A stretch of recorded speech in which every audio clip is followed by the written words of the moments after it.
and it go back to Leedy years ago, made what they called a floating head principle. And what they did was they made the head a little bit larger. So when you put the head on the drum, you could almost put something in between the flesh hoop and the shell. Right. What Rogers did, we took a 14-inch shell, which is actually 13 7/8. To make the floating head? Make the floating head so you wouldn't have to get special heads. See, Lee, by making their heads bigger, only their heads really fit on that drum the way they wanted it to. I see. It wasn't wrong in those days because all they had to do was get a different hoop because it was all skin heads. But when Remo and all these guys started making 14-inch heads, they were 14-inch heads. You put them on a 14-inch drum with pearl, and you forced it on. Right. And that head to stop the shell from vibrating.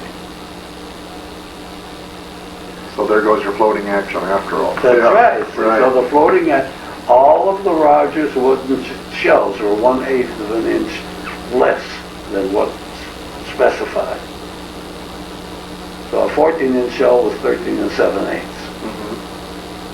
And a 16-inch shell was 15 7/8. So was this for wood and Sure. steel, both Right. brass? Same head.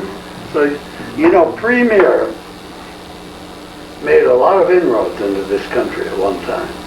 Just about the time we were getting into the professional end of the drum business, which was in the late 50s.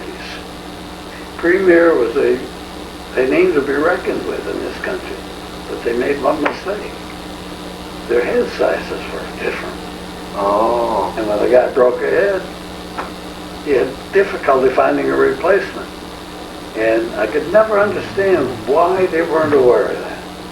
Did they eventually straighten that out, I imagine? Yeah, eventually. But they lost a foothold.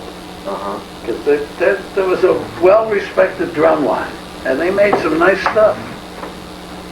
But see, as sharp as you are, you can't always foresee what the future brings. We know that.